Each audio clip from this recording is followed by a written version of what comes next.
Hi and welcome, my name is Joshua from TAG. In this video, we will continue to learn more on the concept of indexing in R programming, and basically what we will specialize on today is how we can indexing using a logical value. So let's create a variable.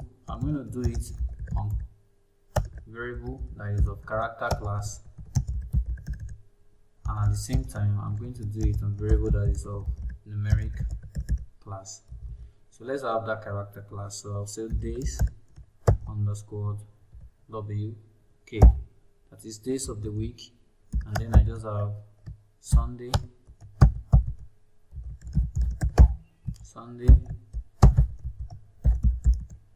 Monday, Tuesday, and let me just stop it. So when I run this on the global environment, it is well programmed with no error on the console. So what we mean by indexing with logical values is this: very simple, days underscore week. Let's take, for instance, I'm interested in just Sunday and Tuesday. I want to exclude Monday. So what I'm going to do is I will introduce the vector function, and then where I want to retain, I will put true, and where I want to exclude, I will put false. So I want Sunday, I'll put true. I want to exclude Monday, I'll put false, and then true. So if I run this, I'm going to have just Sunday and Tuesday.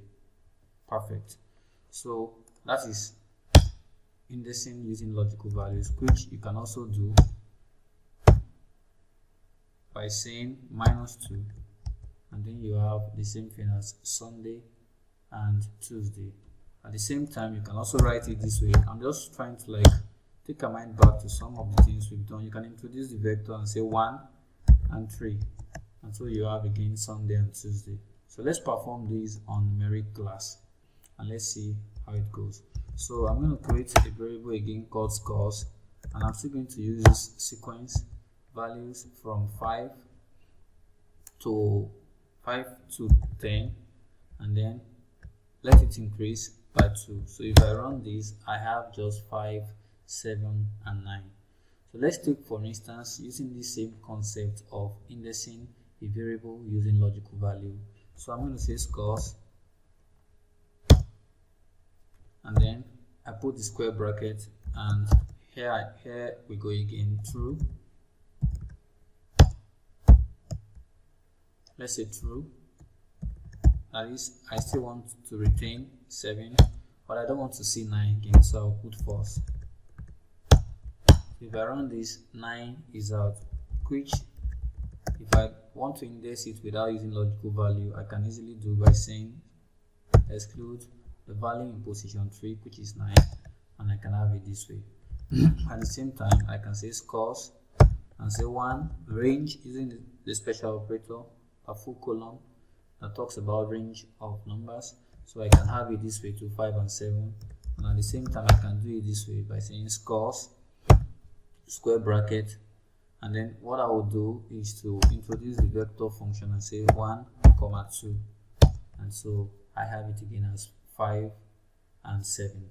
So let's take, for instance, we have learned how to add values to a certain existing variable. Let's say I'm updating the value of scores, and I'm saying C, the existing scores, and I'm adding 8 and let's say 6 to it. So on the global environment, the value of scores has been updated. And why am I doing this? I want to try and introduce us to the concept of comparison. That's what we will do in the next video, but there is an aspect that is related to this, and I quickly want to touch it. So let's say we have scores, and the maximum we have in scores is 9. Let's say we want scores that is less than 7. So when I run this, the result it brings out is a logical output. So I don't know which of the number, maybe it is 5, maybe it is 6, and this is what I'm going to do. So I will say scores, and then I will index with the logical output less than 7. So it brings out the values that are less than 7, and the values are 5 and 6. So at the same time again, I can index again on the basis of values that is greater than 7. So if I run this, I have false, false, true, true. So if I index it with respect to the variable, I can see scores greater than 7, and if I run this, I know the score that is greater than 7 are just 2. So imagine I say scores greater than or equal to 7. So what I'm doing here is I just want 7 to be included also. So I would have 3 of them, scores which are 7, 9 and 8. So I want to believe we gain a lot in this short video. I decided to make it short so we would understand bit by bit what this concept of indexing is all about. One of the very important concepts we have to understand to gain mastery with the use of R for data analysis. Alright, thank you very much for your time. God bless you. Have a great day. Bye.